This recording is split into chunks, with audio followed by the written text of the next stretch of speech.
Solar বিল তৈরির নামে চাঞ্চল্যকর সাইবার প্রতারণার শিকার হলেন আগরতলার যোগেন্দ্রনগরের এক পরিবার। সম্প্রতি সূর্যঘর মুফত বিজলি যোজনার অধীনে তারা বাড়িতে সৌর বিদ্যুতের ব্যবস্থা স্থাপন করেন, কিন্তু বিদ্যুৎ বিভাগের পক্ষ থেকে নির্দিষ্ট কোনো বিল না আসায় পরিবারের সদস্যদের নেট মিটার রিডিং পাঠাতে বলা হয়। এই পরিস্থিতির সুযোগ নিয়ে শনিবার সকালে একটি অচেনা নম্বর থেকে ফোন এবং অপর একটি নম্বর থেকে হোয়াটসঅ্যাপ বার্তা আসে।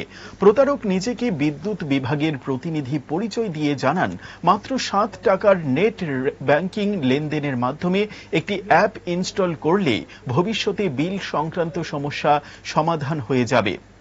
বিশ্বাস করে পরিবারের এক সদস্য প্রতারকের পাঠানো এপিকে ফাইল ডাউনলোড করে তথ্য দেন। ভারত সরকারের লোগো থাকা অ্যাপটি আসলে ছিল ভুয়ো। এই তথ্যের মাধ্যমে হ্যাকাররা পরিবারের ব্যাংক অ্যাকাউন্ট থেকে প্রায় 6 থেকে 7 লক্ষ টাকা তুলে নেয়। ঘটনার পরপরই ভুক্তভোগী পরিবার বিষয়টি জাতীয় সাইবার অপরাধ তদন্ত ল্যাব ও সংশ্লিষ্ট ব্যাংকগুলিকে জানিয়ে অভিযোগ দায়ের করেন।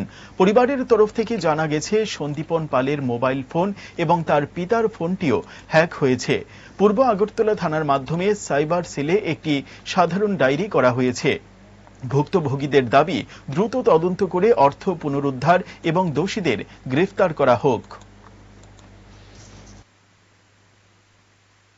পরে বলছো যে টাকাটা তো আপনার সম্পূর্ণ হয়ে গেছে, প্রায় 50% বাকি, আপনার একটা টাকা দিতে হবে, 7 টাকা। এই 7 টাকা দিতে হলে আপনি কিভাবে দেবেন? তো আমার ছেলেকে বললো ইউপিআই দেওয়া যাবে কিনা, বলছে না ইউপিআই হবে না, এটা অন্য কোনো গুগল পে হবে না, গুগল পে হবে না বলছে। গুগল পে হবে না, তখন তো এটা আমাদের তখন বোঝা উচিত ছিল যে এটা সাইবারটা, ঠিক বুঝতে পারিনি। তারপর আপনাদের কি অ্যাপস দিয়েছে? অ্যাপস দিয়েছে, অ্যাপস বলছে যে ইয়েতে হোয়াটসঅ্যাপে অ্যাপসটা ইনস্টল করতে বলেছে।